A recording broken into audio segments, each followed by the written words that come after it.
여러분 안녕하세요, 레블입니다. 란영! 썸네일 보고 들어오셨겠지만 오늘은 크리에이티브 포스 멤버로서 저만의 브랜디드 콘텐츠 꿀팁을 공유하려고 해요. 저는 리뷰와 ASMR 두 채널을 운영하면서 꽤 많은 브랜디드 콘텐츠를 진행했는데 물론 크포 덕분이기도 하고요.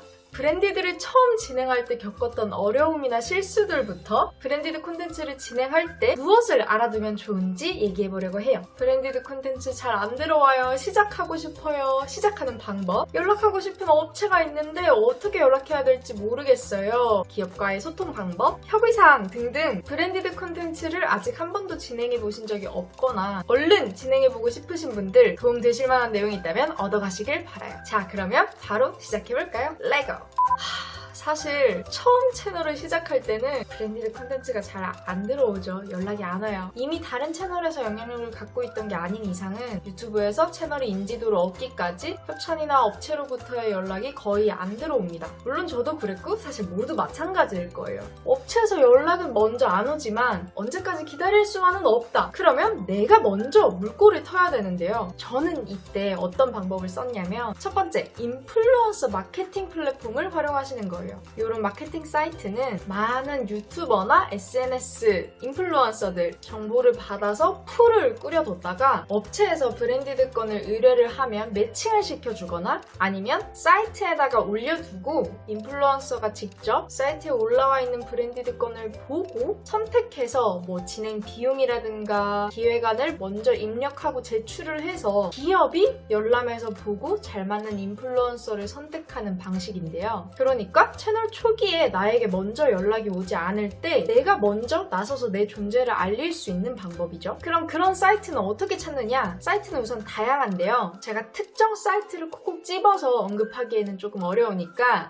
찾는 방법을 알려드릴게요. 네이버나 구글 검색창에 인플루언서 마케팅 혹은 유튜버 협찬 플랫폼, 유튜버 협찬 사이트, SNS 마케팅 사이트 등등으로 검색하시면 여러 사이트가 주르륵 나옵니다. 사이트마다 색깔이나 진행하는 방식이 조금씩 달라서 직접 들어가 보시고 잘 맞을 만한, 믿고 진행할 만한 괜찮은 브랜디드 건이 좀 올라와 있는 그런 사이트를 선택하시는 게 좋겠죠? 그런데 사실 이 방법은 완전 추천드리기는 조금 어려워요. 중간에서 연결을 해주는 플랫폼이다 보니까 운영하는 이들도 수익이 있어야 되잖아요. 그래서 제작비 일부를 수수료로 분배해야 하는 경우가 많고 같은 기업에서 같은 건으로 진행을 하더라도 기업에서 바로 연락을 받은 것보다 진행 비용이 조금 낮은 경우가 있어요. 그래서 채널 초기에 브랜디드 완전 시작할 초기에 물꼬를 트고 싶어서 기획안 작성하는 방법이나 레퍼런스를 쌓는 정도로 활용해보시면 좋을 것 같아요. 자, 그 다음 두 번째, 요거 사소하지만 은근 중요한 비즈니스 메일 설정입니다. 내 연락처가 공개되어 있어야 누군가 내 영상을 보고 마음에 들었을 때 협찬이나 뭐 제안들을 할 수가 있겠죠. 그래서 유튜브 채널 정보란을 보면 비즈니스 메일을 넣는 란이 있는데요. 1분도 안 걸립니다. 굉장히 쉬워요.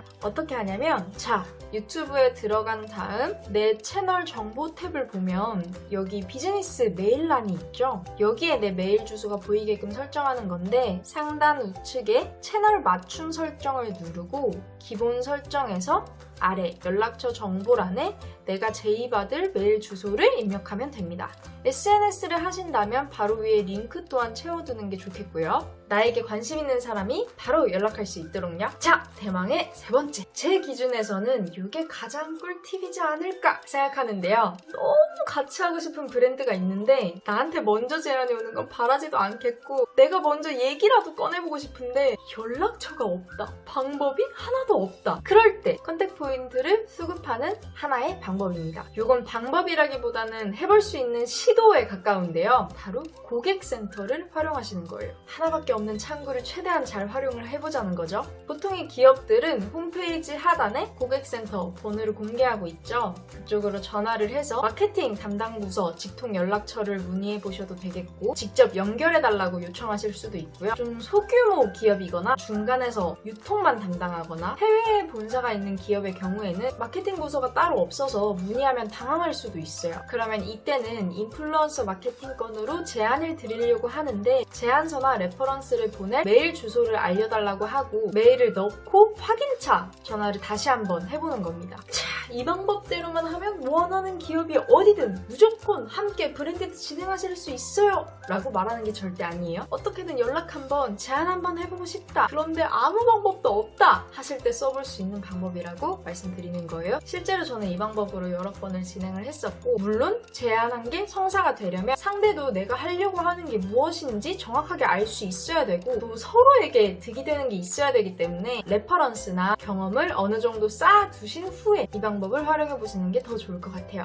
참고로 제안서 넣을 때는 이런 내용들이 들어가면 좋은데요. 당연하겠지만 채널명, 채널 주소, 인스타그램이나 기타 SNS 적는 것도 괜찮고요. 간단하게 어떤 영상을 만들 건지 콘티를 적는데 대본식으로도 괜찮고, 상대가 보고 어떤 느낌인지 파악할 수 있는 사진 같은 이미지나 내 영상 중에 비슷한 분위기의 영상을 캡처해서 시각자료를 넣으면 더 좋고요. 그리고 레퍼런스 영상, 저는 이게 제일 중요하다고 생각해요. 내가 어떤 영상을 만들어 왔는지를 보여주는 거, 내 평균 조회수나 예상 조회수 같은 기대 효과 등등을 적어주시면 됩니다. 그 다음 단계로 넘어가 볼까요?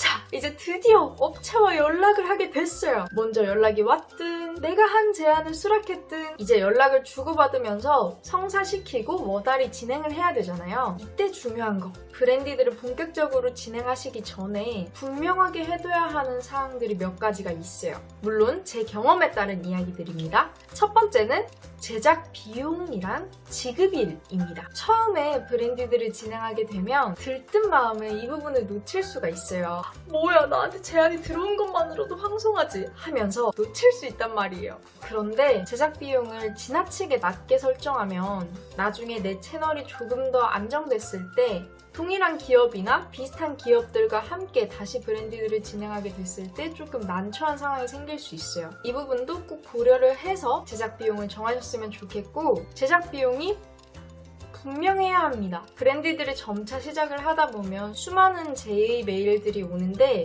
어떤 메일의 경우에는 비용 없이 제품 지급이라든가 대여만 해주는 경우도 있는데, 이걸 확실히 짚고 넘어가지 않으면 나중에 서로 오해가 생길 수 있어요. 이게 비용이 있다는 건가 없다는 건가 싶을 때는 꼭 한 번 더 되물어서 정확하게 하셔야 하고, 그리고 애써 제작했는데 정산이 계속 밀려서 골치 앓는 분들도 주변에서 꽤 봤습니다. 지급일이 정확하진 않더라도 콘텐츠 업로드일로부터 30일 이내라든가 정산일자를 대략적인 범위로라도 정해둬야 해요. 물론 변수는 생길 수 있겠지만 예상일자가 언제냐라고 물어서 그들이 답한 걸 남겨놓으라는 거죠. 구두보다는 메일, 메일보다는 서면 서류처럼 확실할수록 더 좋겠죠. 두 번째는 가이드라인 및 피드백 횟수입니다. 대기업일수록, 그리고 브랜디드 경험이 많은 기업일수록 이런 부분들을 먼저 챙겨주는데요. 예를 들어서 가이드라인이나 제품 소개서, 서비스 설명서 같은 자료를 통해서 이런 것들이 포인트인데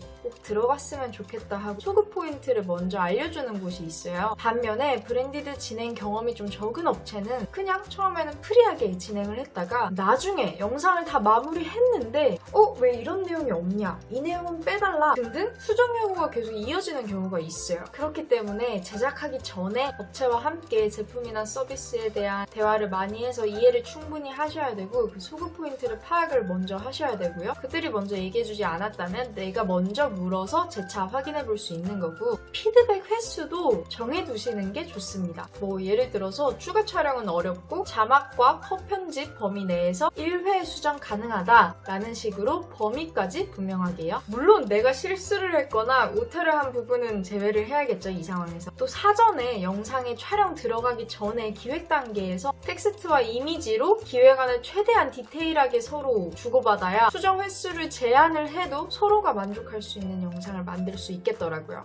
그리고 브랜디드 콘텐츠 제작할 때는 그 기업 외에 타 브랜드는 스쳐 지나가거나 배경으로라도 노출이 안 되게끔 신경 써서 촬영하는 게 살짝 매너라고 할 수 있을 것 같아요.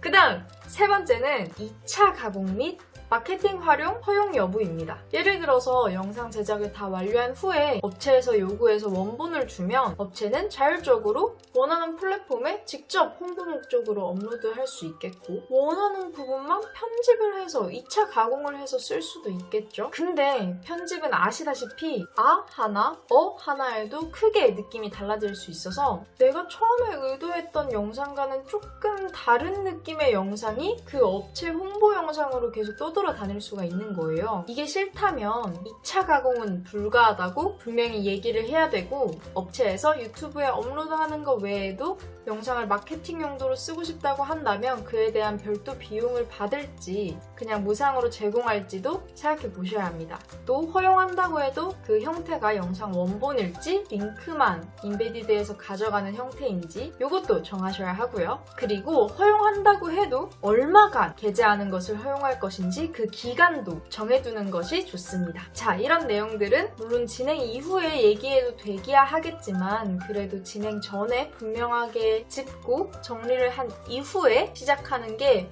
훨씬 뒤탈이 날 일이 적더라고요. 참고되셨으면 좋겠어요. 자, 그럼 여러분 오늘 저 레벨의 브랜디드 콘텐츠 꿀팁은 여기서 마무리하고요. 크포의 빛나는 인재분들이 생생한 경험담을 담은 다양한 크포 꿀팁 영상도 큰 도움이 될 테니까 이어서 시청해주시고 채널 성장에 많은 도움 얻으시길 바라요. 그럼 우리는 다음에 또 만나요. See you! 안녕!